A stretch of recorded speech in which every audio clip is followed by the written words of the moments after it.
Scholarship परीक्षेला वाक्याचे प्रकार येतात. काय येतं?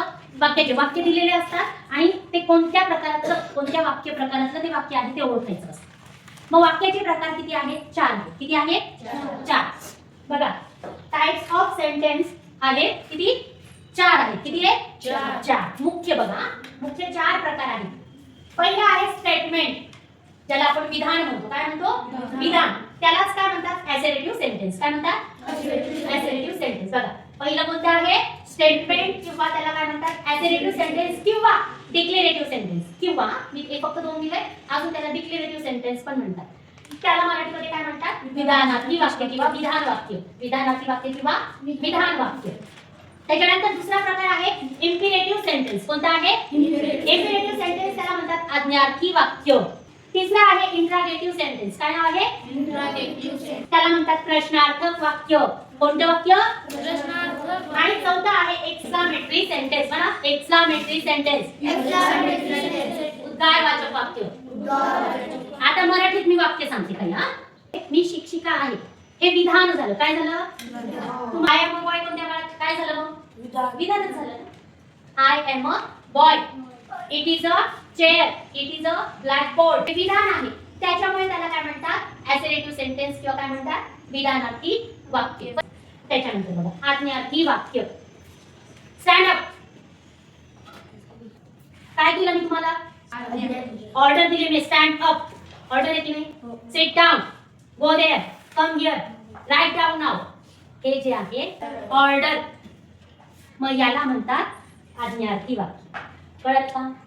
ज्या वाक्यामध्ये ऑर्डर आहे, ऍडवाइस आहे, इन्स्ट्रक्शन्स आहेत आणि रिक्वेस्ट आहे, या 4 गोष्टी ज्या वाक्यामध्ये दिसतात तो कोणता आहे? Imperative sentence. कोणता आहे?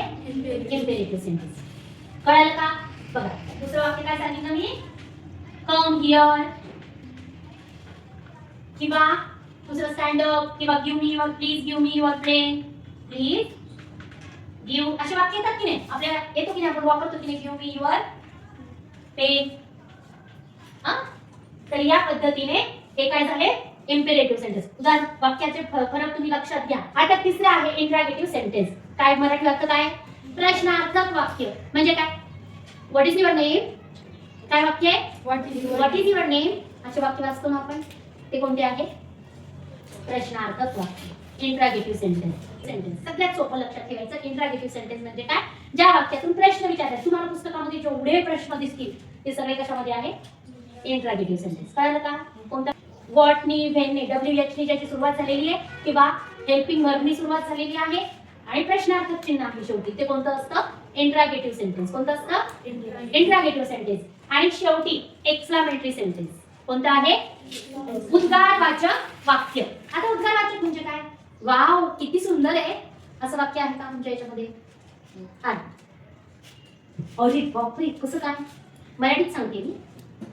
अरे बापरे, कसं घडलं हे?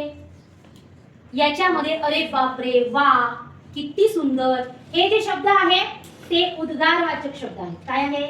बघा, एखादी घटना घडली किंवा प्रसंग पाहिला तर आपल्या तोंडातून जे अचानक शब्द निघतात, पटकन शब्द निघतात, त्याला म्हणतात एक्सक्लामेटरी शब्द, वाक्य. बघा, शेवटी काय असतं? तर उद्गारवाचक चिन्ह. मग आता हे झालं आपल्याला 4 प्रकार. 4 प्रकारचा फरक कळाला का तुम्हाला? याचं कसं सांगितलं? तिसरं काय? What is your name. प्रकार बघा, पहिलं कोणतं आहे? पहिलं वाक्य कोणतं आहे? कोणतं आहे? त्याचा प्रकार कोणता आहे? स्टेटमेंट, विधानार्थी वाक्य. त्याच्यानंतर दुसरं वाक्य कशातलं आहे? इम्पेरेटिव्ह सेंटेन्स आहे. त्याच्यानंतर तिसरं वाक्य इंट्रागेटिव्ह सेंटेन्स आहे, ज्याला प्रश्नार्थक वाक्य म्हणतो. आणि चौथं वाक्य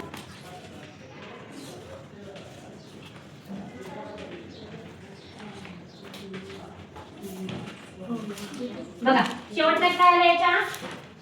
उद्गारवाचक चिन्ह आलं की नाही? Exclamatory sentence. बघा, हाऊ ब्युटिफुल इट इज, किती सुंदर आहे हे. आपण असं म्हणतो की नाही, फुल एखादं दिसलं तर किती सुंदर आहे हे. तर यासाठी हा वाक्य वापरला जातो, उद्गारवाचक वाक्य. ओके, समजलं का? तर या पद्धतीने वाक्याचे 4 प्रकार आहे. असे वाक्य दिल्यानंतर मी तुम्हाला प्रत्येक वाक्य डिटेल्स मध्ये सांगणार आहे की प्रत्येक वाक्य प्रकार कसा ओळखायचा.